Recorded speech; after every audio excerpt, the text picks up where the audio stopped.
1952 का जो कानून है आर्मी एक्ट, उसके सियाको सबाक में ये समोई जा ही नहीं सकती हैं कि सिविलियंस का ट्रायल जो है आर्मी एक्ट के तहत। आज बार बार जज साहिबान ने पूछा कि भाई ये इसकी इब्तदा कैसे होती है, क्योंकि ज़ाब्ता फौजदारी में तो इब्तदा FIR के 154 सेक्शन से होकर 173 तक जाती है, और फिर कंप्लेंट हो तो फिर वो 200 से होती है और 190 में जाकर और 265 में उसके ट्रायल का पूरा प्रोसीजर है कि उसकी इब्तदा शुरुआत कैसे होती है, तफ्तीश कैसे होती है और तस्दीक कैसे होती है और फिर अदालत के पास जाता है। तो आर्मी एक्ट में कोई ऐसी चीज़ नहीं है। सो इसलिए इसका जो है उन्होंने इसकी सदा की कि इसे कलअदम करार जाए। और चूँकि फिर जो है अटॉर्नी जनरल साहब ने जो फिगर्स दिए हैं, क्योंकि कल चीफ साहब ने मांगे थे, जितने भी आदाद शुमार दिए गए हैं वो मैंने इंटीरियर मिनिस्टर की मुझे एतजाज़ आसम साहब ने वो पॉइंट आउट करके दिया, और मैंने जज साहब को कहा कि जनाब ये देखिए ये तो हज़ारों में कह रहे हैं कि उनको मुक़य्यद और पाबा सलासल किया गया है, ये कैसे कह सकते हैं कि सैकड़े हैं या सैकड़ों से भी कम है। तो उन्होंने बहुत ही उसको मिनिमाइज़ करना की कोशिश की, और इसलिए चीफ साहब ने अटॉर्नी जनरल्स को एडवोकेट जनरल्स को बुला लिया है और सोमवार के लिए रखा है। इंशाल्लाह सोमवार को यकसू होगा।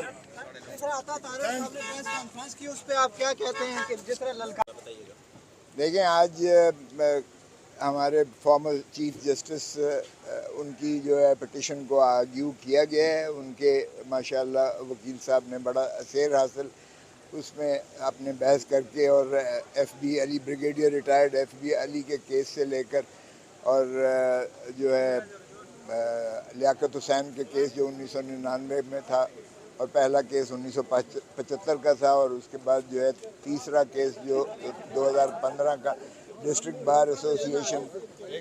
आजा सर, आ जाए, बराबर में आए ना, 1 मिनट दे दें सर। आए सर, बात करें। जी बात करें। जी बात करें। सबको जगह मिलेगी। आज former chief justice Jawad S Khawaja साहब की पिटीशन पर उनके वकील ने फेर हासिल बहस की, और आज वही मुकम्मल हो पाई उनकी बहस।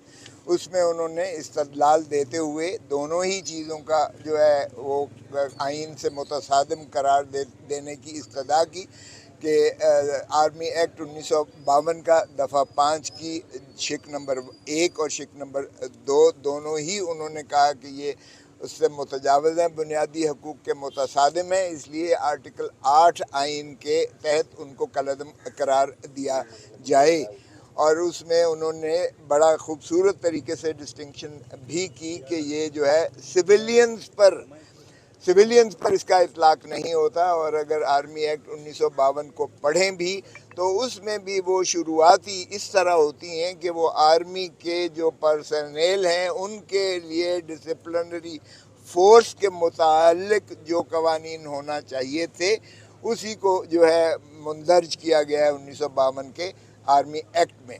और ये जो दफ़ा 5 है उस वक्त 5 की शिक 1 और 2 ये उसमें ओरिजिनल मुसवदे में, यानी जो 52 का जो मुसवदा था उसमें ये शिकें मौजूद न थीं। ये 1966-67 में लाई गई हैं और 67 में लाई गई हैं। और ये 67 का अगर 1967 के अगर सियाको सबाक को देखें तो ये जो है अयूब खान साहब, जनरल रिटायर्ड अयूब खान ने जब मोहतरमा जो फातिमा जिन्ना से इलेक्शन हारा था तो अवाम में एक बहुत ज़्यादा एक उसका इश्तिहाल था, और फिर 65 की जंग के बाद भी एक बहुत ज़्यादा इश्तिहाल था अवाम नाज़ पाकिस्तान की अवाम के में। और फिर इसीलिए ये 1967 में ये शिक डाली गई ताकि सिविलियंस का भी गला दबाकर उनके ऊपर एक ऐसा खौफ तारी किया जाए कि मिलिट्री कोर्ट्स में उनको सजाएं दिलाई जा सकें। तो ये अगर उस सियाको सबाक में भी देखें तो भी ये, और ये सारे 1952 का जो कानून है आर्मी एक्ट उसके सियाको सबाक में ये समोई जा ही नहीं सकती हैं कि सिविलियंस का ट्रायल जो है आर्मी एक्ट के तहत। आज बार बार जज साहिबान ने पूछा कि भाई ये इसकी इब्तदा कैसे होती है, क्योंकि ज़ाब्ता फौजदारी में तो इब्तदा FIR के 154 सेक्शन से होकर 173 तक जाती है, और फिर कंप्लेंट हो तो फिर वो 200 से होती है और 190 में जाकर और 265 में उसका ट्रायल का पूरा प्रोसीजर है कि उसकी इब्तदा शुरुआत कैसे होती है, तफ्तीश कैसे होती है और तस्दीक कैसे होती है और फिर अदालत के पास जाता है। तो आर्मी एक्ट में कोई ऐसी चीज़ नहीं है। सो इसलिए इसका जो है उन्होंने इसकी सदा की कि इसे कलअदम करार जाए।